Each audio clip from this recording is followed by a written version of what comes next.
Pourquoi publier sur Amazon KDP? Pourquoi faire ce business? Déjà parce que sur KDP, il y a une base client d'Amazon qui font confiance à Amazon, qui ont déjà acheté des livres sur KDP. Donc il y a cette base client et aussi il y a des statistiques. On peut voir dans chaque catégorie quelles sont les meilleures ventes, les avis des gens.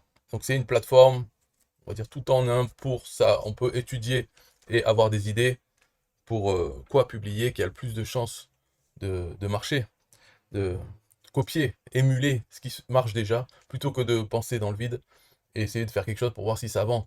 Au moins se baser sur ce qui se vend déjà, quelle catégorie marche bien, et donc rajouter un livre dans cette catégorie.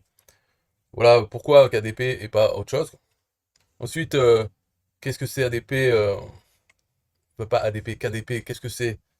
Comment je l'ai compris? Donc ça veut dire Amazon Kindle euh, Direct Publishing. Donc le Kindle, c'est un appareil, une liseuse pour les livres numériques qui a été fait par Amazon.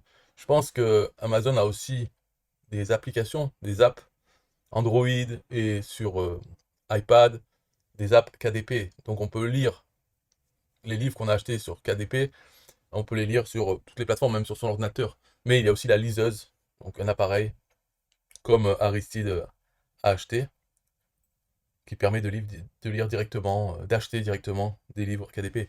Donc c'est tout un marketplace, c'est intéressant. Donc là on va voir, pour l'expliquer, il y a cet article de blog. Alors, lancé en 2007, donc KDP c'est la plateforme de publication d'e-book d'Amazon. Ça distribue dans le monde entier. Et il y a à peu près 80% du marché du livre numérique sur KDP. Bien sûr, ça c'est normal puisque Amazon à la base c'est une bibliothèque en ligne. Enfin, pas une bibliothèque, on dirait une librairie. On achète des livres. Alors, les gens qui aiment lire, bien sûr, ils achètent sur Amazon. Et après, ceux qui aiment lire et qui en ont marre du papier, ils ont la liseuse Kindle de Amazon, bien sûr, de leur librairie préférée sur Internet. C'est pour ça qu'il y a beaucoup de... Tous les lecteurs ont un compte Amazon, achètent leurs livres là-dessus, que ce soit numérique ou physique. Donc ils ont 80% du marché du livre numérique, de l'e-book. Ça semble correct, oui. Parce que sinon, si c'est pas là, ils sont où? Après, c'est les 20% autres. C'est d'autres moyens, mais ça va pas être une autre compagnie qui a les 20%. C'est Amazon, c'est le numéro un de loin, et après, il y a tout le reste pour 20%. Et en plus, KDP, oui, il permet, si les gens veulent, ils peuvent, en plus d'avoir le livre électronique, ils peuvent demander à ce qu'il soit imprimé et envoyé chez eux en version papier.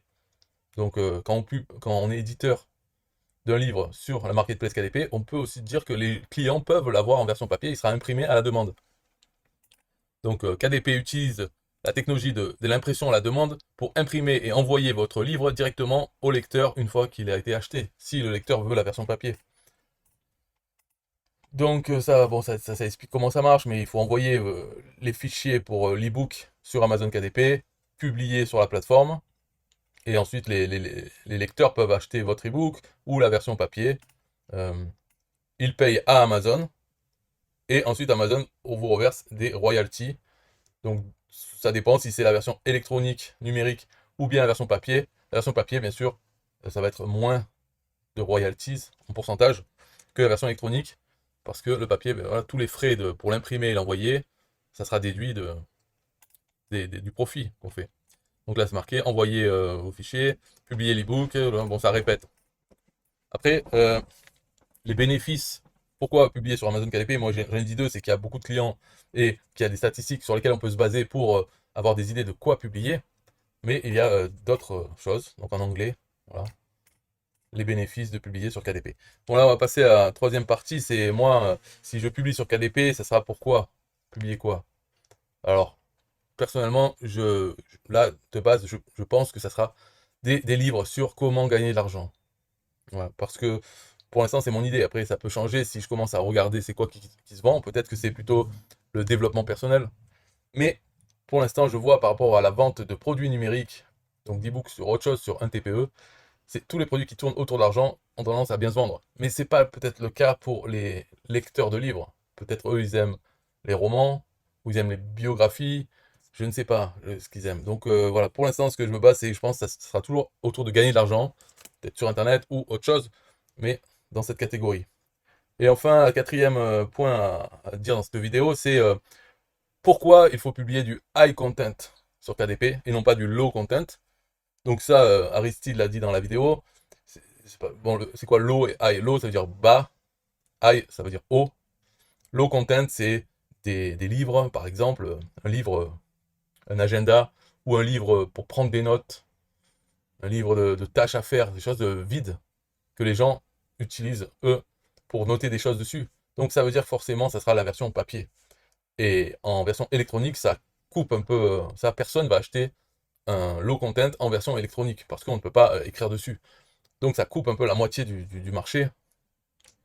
C'est pour ça qu'il faut favoriser le high content, qui peut être téléchargé, donc, et les versions électroniques. C'est un peu, Aristide, à mon avis, il se base sur ça, pour dire que le high content, c'est mieux, parce que il y a plus de chances de vendre en version électronique.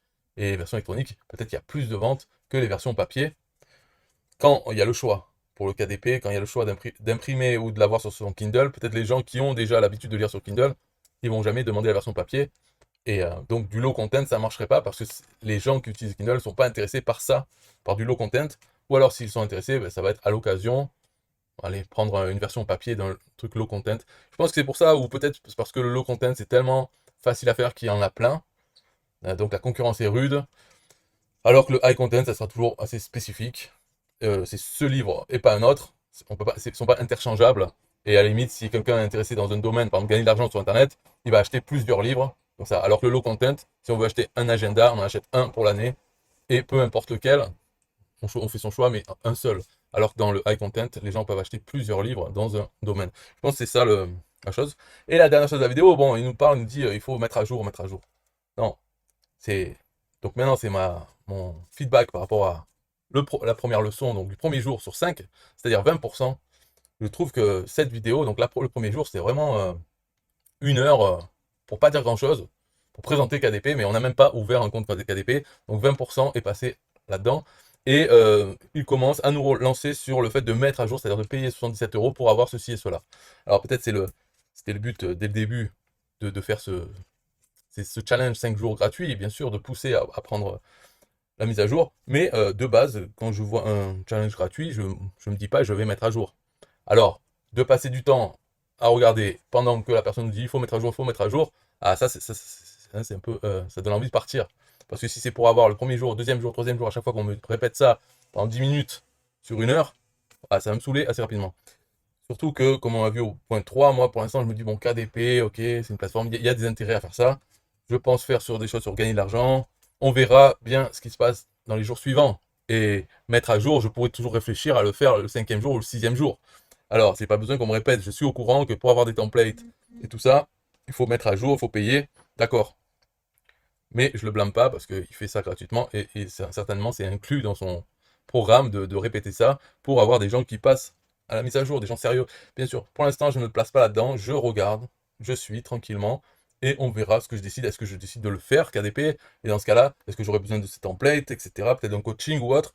On verra tout ça plus tard. Je n'ai pas envie de le faire de suite et ça me fait un peu chier qu'on me le rappelle tout le temps. Mais bon, c'est gratuit donc il fait ce qu'il veut et peut-être c'est sa façon de rentabiliser un peu le truc, de pousser les gens à se mettre à niveau. Mais il ne faut pas qu'il en fasse une obligation. Voilà. C'est tout pour la vidéo. Bye.